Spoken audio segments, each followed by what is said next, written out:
Chers frères et sœurs, assalamu alaikum wa rahmatullah wa barakatuh. Les actes surrogatoires, l'effort pour garantir l'agrément d'Allah. On a l'habitude d'entendre dire que c'est l'effort qui fait les forts. Autrement dit, pour gagner en expertise, en expérience et donc être performant dans un domaine donné, il faut s'entraîner intensément.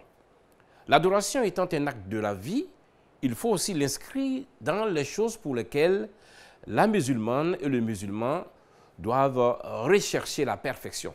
D'ailleurs, la perfection est considérée comme étant la troisième et dernière étape à laquelle il ou elle doit aspirer après l'islam et la foi, c'est-à-dire l'ihsan.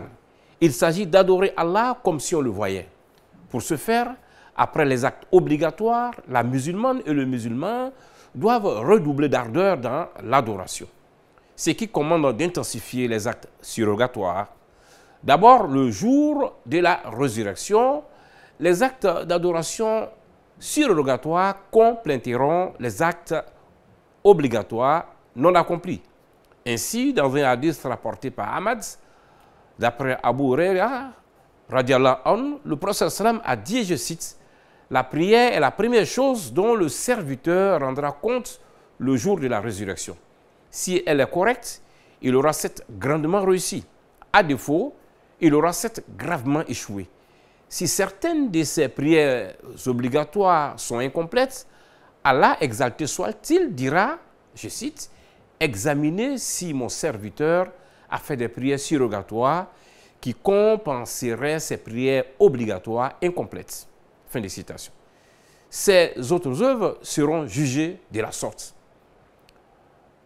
Ensuite, Allah, par la magnanimité et sa justice, promet de faire du croyant assidu aux actes surrogatoires un rapproché de lui. En effet, dans un hadith rapporté par Bukhari, d'après Abu Huraira radiallahu anhu, le prophète sallam a dit, et je cite, « Allah, exalté soit-il, dit, j'ai effectivement déclaré la guerre à quiconque sera hostile à l'un de mes bien-aimés. Jamais mon adorateur ne se rapprochera de moi par une œuvre plus aimée de moi que l'accomplissement des obligations que je lui ai imposées. Mon adorateur ne cesse de se rapprocher de moi par les actes surrogatoires jusqu'à ce que je l'aime. Une fois que je l'aime, je deviens l'oreille avec laquelle il entend, l'œil avec lequel il voit, la main avec laquelle il saisit et le pied avec lequel il marche. S'il m'invoque, je l'exauce. Et s'il se réfugie auprès de moi, je le protège. Fin de citation.